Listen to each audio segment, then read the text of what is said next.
আচ্ছা, এই ডিজিটাল যুগে একটা হাতে লেখা চিঠির শক্তি ঠিক কতটা সেটা কি কখনো ভেবে দেখেছেন?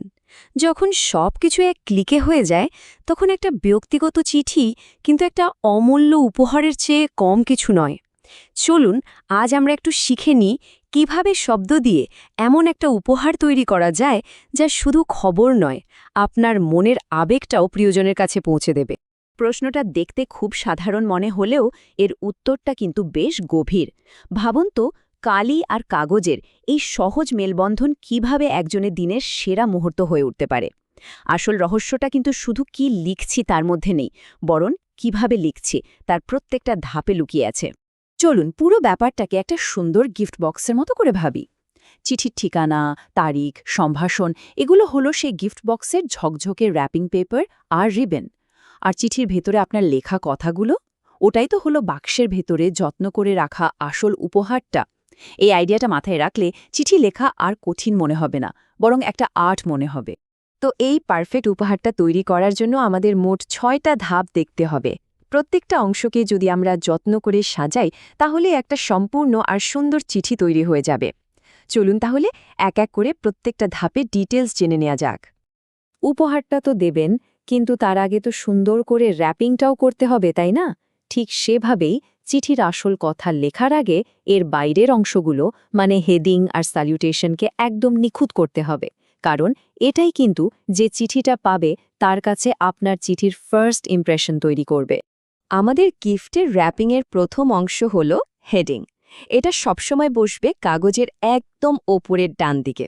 এখানে শুধু আপনার ছোট করে ঠিকানা মানে শহর আর জেলার নাম, আর তার ঠিক নিচে তারিখটা লিখতে হবে। আর হ্যাঁ, একটা খুব জরুরি কথা, এখানে কিন্তু আপনার নিজের নামটা লিখবেন না। হেডিং লেখা হয়ে গেলে এবার কাগজের বাঁ দিকে চলে আসুন। তারিখের ঠিক এক লাইন নিচে এখানেই আমরা লিখব স্যালিউটেশন বা সম্ভাষণ। সাধারণত ডিয়ার লিখে বন্ধুর নাম লেখা হয়, আর নামের শেষে একটা কমা কিন্তু অবশ্যই দিতে হবে। এই ছোট ছোট জিনিসগুলো খেয়াল রাখলেই কিন্তু আপনার চিঠিটা একেবারে নিখুঁত হয়ে উঠবে, আর পরীক্ষাতেও পুরো নম্বর আসবে। এখানে একটা প্রো টিপ আছে, ভালো করে খেয়াল করুন।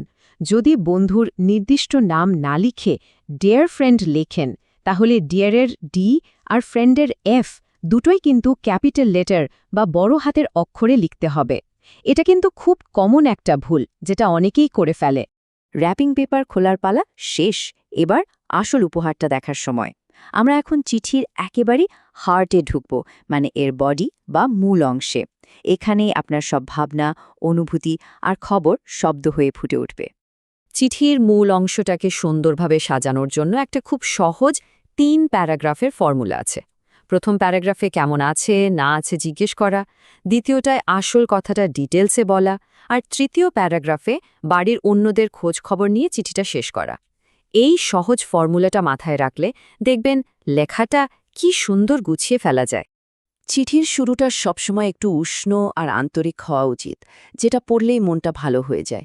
যেমন ধরুন, I hope this letter finds you in the best of health, বা আশা করি ঈশ্বরের কৃপায় তুই ভালো আছিস। এই ধরনের লাইনগুলো দিয়ে শুরু করলে বোঝা যায় যে আপনি কতটা আন্তরিক। দেখুন, চিঠি শেষ করার সময় আমরা প্রায় নো মোর টুডে লিখে ফেলি। এটা কিন্তু বেশ পুরনো একটা স্টাইল। এর বদলে যদি নাথিং মোর ফর প্রেজেন্ট বা I am looking forward to hearing from you ব্যবহার করা যায়, তাহলে লেখাটা কিন্তু অনেক বেশি স্মার্ট শোনায়। এই ছোট ছোট পরিবর্তনগুলি আপনার লেখাকে অন্যদের থেকে আলাদা করে দেবে। আচ্ছা, আমাদের উপহার তো প্রায় রেডি, ভেতরের জিনিস তৈরি, র্যাপিংও হয়ে গেছে। এবার ফাইনাল টাচ দিয়ে এটাকে সিল করে পাঠানোর ব্যবস্থা করতে হবে। চলুন শেষ ৩টে ধাপ দেখে নিই, যেগুলো আমাদের এই শব্দের উপহারকে প্রাপকের কাছে পাঠানোর জন্য তৈরি করবে। মূল লেখা শেষ, এবার কাগজের নিচের ডান দিকে বিদায় জানানোর পালা। এই যে বিদায় জানানোর অংশটা, একেই আমরা বলি সাবস্ক্রিপশন। বন্ধুর জন্য yours এভার বা your লাভিং ফ্রেন্ড এই ধরনের কথাগুলো ব্যবহার করা যায়। আর হ্যাঁ, এর শেষেও কিন্তু একটা কমা দিতে একদম ভুলবেন না। পরীক্ষার্থীদের জন্য এটা কিন্তু একটা ভীষণ জরুরি টিপস, মনে রাখবেন। সাবস্ক্রিপশনের ঠিক নিচে যখন নিজের নাম বা সই করবেন, পরীক্ষার খাতায় কিন্তু কখনোই নিজের আসল নাম লিখবেন না। তার বদলে ABC বা XYZ এর মতো কিছু একটা ব্যবহার করাই সবচেয়ে নিরাপদ। আমাদের উপহারটা তো পাঠাতে হবে, তাই না? তার জন্য তো একটা শিপিং লেবেল লাগবে, মানে প্রাপকের ঠিকানা। এটা লিখতে হবে কাগজের একদম নিচে বাঁ দিকে। ঠিকানাটা যদি একটা বক্স এঁকে তার মধ্যে লেখেন, তাহলে দেখতে আরও সুন্দর আর গোছানো লাগে, ঠিক যেন একটা আসল খাম। এতক্ষণ তো আমরা একটা পারফেক্ট উপহার তৈরির সব নিয়মকানুন শিখলাম। চলুন এবার একটা আসল উদাহরণকে ব্যবচ্ছেদ করে দেখি। দেখি তো সব পার্টসগুলো ঠিকঠাক মতো জুড়েছে কিনা, আর পুরো জিনিসটা কেমন দেখতে লাগছে। এই উদাহরণে দেখুন, হেডিংটা একদম নিয়ম মেনে ওপরে ডান দিকে, আর স্যালুটেশনটা বাঁ দিকে কমা সহ বসেছে। পারফেক্ট, তাই না? চিঠির বডিটা শুরুই হয়েছে খুব আন্তরিকভাবে খোঁজখবর নিয়ে। তারপর লেখক আস্তে আস্তে মূল টপিকে এসেছেন, যেটা হলো বন্ধুর অতিরিক্ত মোবাইল ফোন ব্যবহার নিয়ে তার চিন্তা। মানে শুধু বকাঝকা না করে কত সুন্দরভাবে গুছিয়ে নিজের চিন্তার কথাটা জানানো হয়েছে। আর শেষ প্যারাগ্রাফে লেখক তার কথা শেষ করে বন্ধুর বাবা মাকে শ্রদ্ধা জানিয়েছেন এবং চিঠিটা শেষ করেছেন। আর শেষে দেখুন, সেই যে আমরা আলোচনা করছিলাম নাথিং মোর ফর প্রেজেন্ট ব্যবহার করে শেষটা কত সুন্দরভাবে করা হয়েছে।